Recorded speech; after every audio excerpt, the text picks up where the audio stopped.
So we've just come from a demonstration outside of number 10 where Zara Sultana revealed to us all that Palestine Action has been prescribed by the House of Commons as a terrorist organisation. Only 26 MPs out of the entire House of Commons, there's like 600 of them, I'm not joking, 650 voted against the prescription of Palestine Action, a non-violent direct action group that has not harmed a single hair on the head of a single human being, only to war machinery. So the government has picked its side, and the side is war and profiteering, shockingly enough. The prescription still needs to pass through the House of Lords. That will be voted on tomorrow, I think, and then Palestine Action, some representatives will be able to give an oral hearing on Friday to prevent the ascension of their prescription. So watch this space, and as always, I cannot wait for the West to fall. This lady fits neatly into a theme I've been speaking a lot about on the channel recently. That's Western women with a lack of identity turning against their own tradition to take on the identity of other groups in the world, particularly groups they see as oppressed. And I'm sure this lady is perfectly nice in her own personal life, but she reminds me of the Ralph Waldo Emerson quote, "What you are speaks so loudly, I can't hear what you say." In essence, she can carry as many Palestinian flags as she likes, wear the keffiyeh, scarf, and wear the headdresses of the people of Palestine, yet she's still so evidently middle, upper class British, one of these people who's just ambling through life, floating through it in a sea of ideology. And to be clear, while I may agree with some of her criticisms towards the West's behaviour with Israel, I've never understood why the Europeans and the Americans have to be so slavishly at the beck and call of a war that has nothing to do with us. All of this does fit into the theme that's arising of late, that it is the establishment left and the far left tend to be loyal to Palestine. They get their national identity through that, even an ethno-nationalist one in the case of the Palestinians. The neocon right, Conservative Inc. are very much the same with Israel. They're fiercely loyal, they believe in the ethnic homeland for the Jews and so on. But there is this extra group that's developing, which I would see myself part of, and we just care about our own homelands.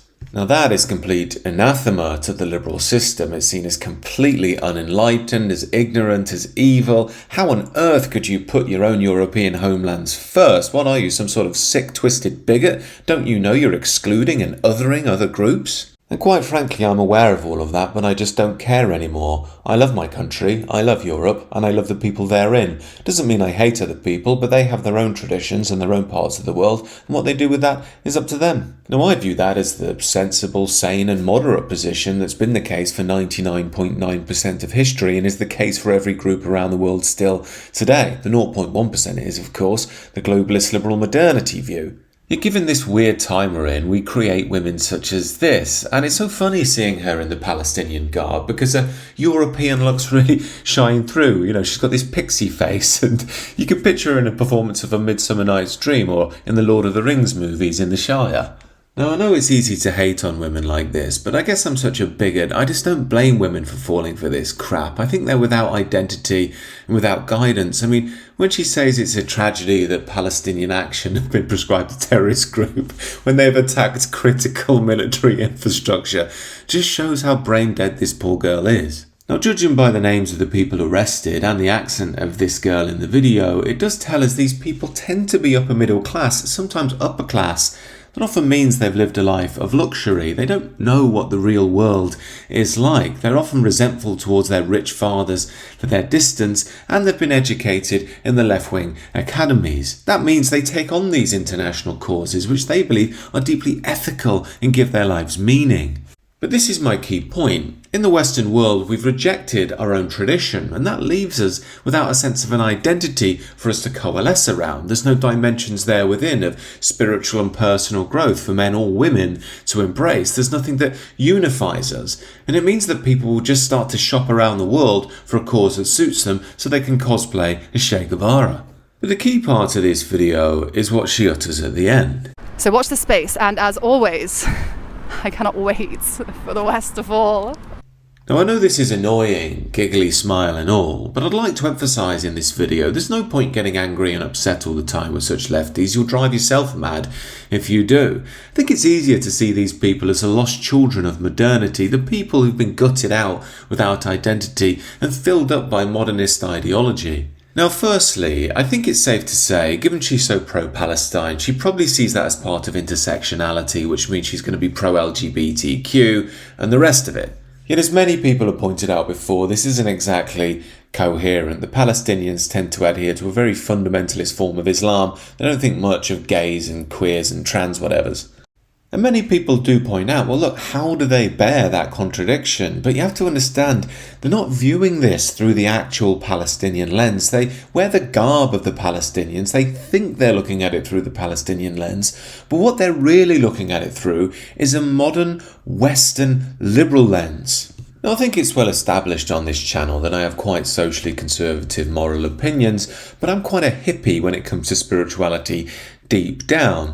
What this woman here reminds me of is something I saw quite a lot when I was on the spiritual scene. I used to travel around a lot, go to different countries to go to retreats and so on.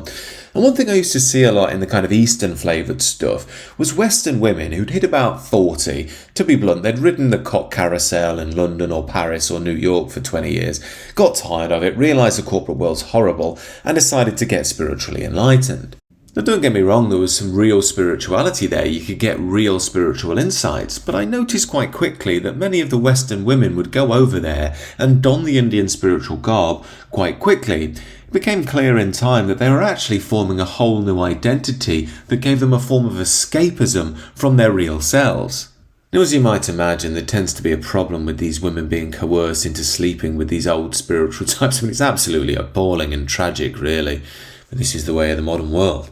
Now, I'm not saying there aren't any genuine teachers in that New Age Advaita Vedanta stuff who aren't using and abusing their students, but it does tend to be a problem, and a big one. But the reason I'm speaking about all of this is because it's a direct metaphor for our friend Sheikh Shelgavara Al-Shabazz over here. After all, she craves the end of the Western world, supposedly, but doesn't realise that the end of that world will mean the corruption of her real roots, and even her own facsimile of an identity too. And this girl's a microcosm of what's gone wrong with a lot of the Western youth. If you were to try and argue this out with her, you would immediately become the toxic father in her eyes, whether that's resentment to her actual father, her culture, which is British Western culture, or even God the Father. In fact, all challenging her on her views would do is just make her dig her heels in all the more. She'd become all the more Muslim, maybe start wearing a niqab, marry an old Muslim dude who doesn't wash his clothes and they're all stained from last night's lambuna.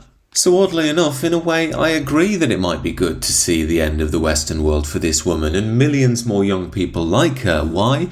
Because it would show them that without the Western world, things won't develop into this world of gay race communism that her lecturers have told her, or all of these Machiavellian types who are actually only really arching for their own ethnic and religious interest. This is why I speak a lot about rebirth on the channel. People can argue about ideologies all day, but there's one thing that strikes right through the core of ideology, and that's pain.